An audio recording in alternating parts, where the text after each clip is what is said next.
que toutes les pensées de leur cœur se portaient chaque jour uniquement vers le mal.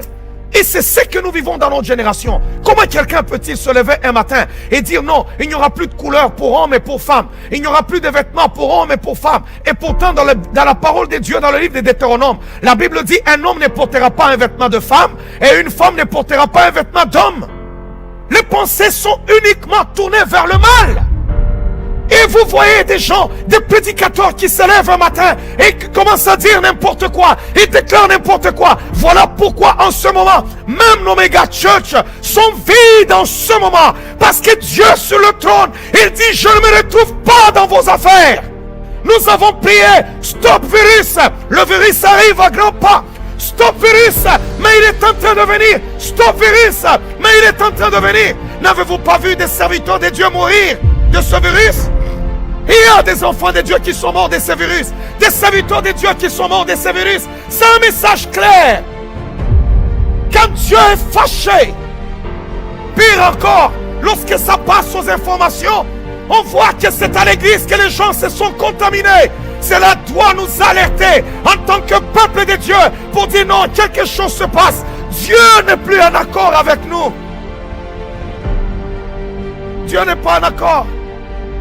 Les techniques du monde, comment humilier son prochain, comment détruire son prochain, sont utilisées dans l'église. Comment humilier les frères et sœurs. Il n'y a plus d'esprit de pardon. C'est un esprit de vengeance, un esprit de haine, un esprit de destruction qui est en train de régner dans l'église. Si l'autre commence à connaître le succès, on cherche par tous les moyens comment le briser, comment le détruire. Et s'il a des problèmes, les autres sont en train d'acclamer, les autres sont contents. Alors Dieu sur son trône, il dit non, je ne me retrouve pas dans cette église-là. Combien de gens qui se disent enfants de Dieu aujourd'hui, mais qui vivent dans l'homosexualité? Combien de personnes qui se disent enfants de Dieu aujourd'hui, qui sont dans des pratiques perverses? Combien de nos jeunes gens aujourd'hui qui viennent jouer à nos instruments, à nos guitares, à nos batteries dans nos églises, qui tiennent le micro pour chanter, qui sont encore chastes? Combien? Pourrions-nous parler aujourd'hui de la virginité dans l'église? On a accepté les coutumes païennes. Ça s'est introduit dans l'église.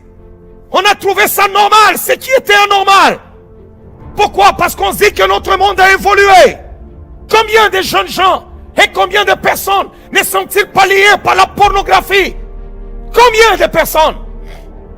Waouh! C'est dans notre génération où vous trouvez aujourd'hui.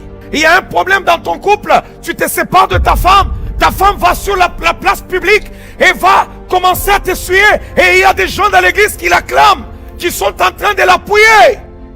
Pendant que ça fait mal à l'église de Dieu. C'est dans cette génération. Je ne me retrouve pas dans cette église-là.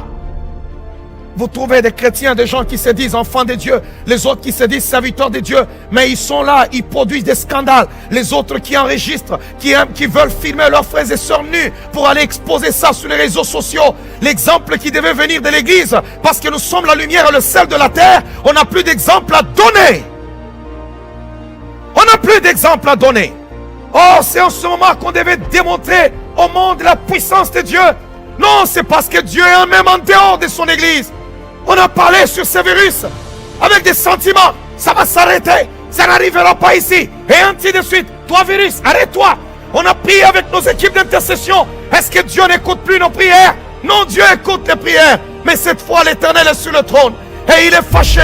Il est en train de tout fouler aux pieds maintenant. Je ne me retrouve pas. Dieu s'est retrouvé en dehors de sa propre église. Pouvez-vous imaginer? Il se tient à la porte de son église et il frappe. Il ne s'est pas entré dans son église. Il ne s'est pas entré dans son église. L'église pour laquelle il a versé son sang. L'église pour laquelle il a crié Père, tout est accompli.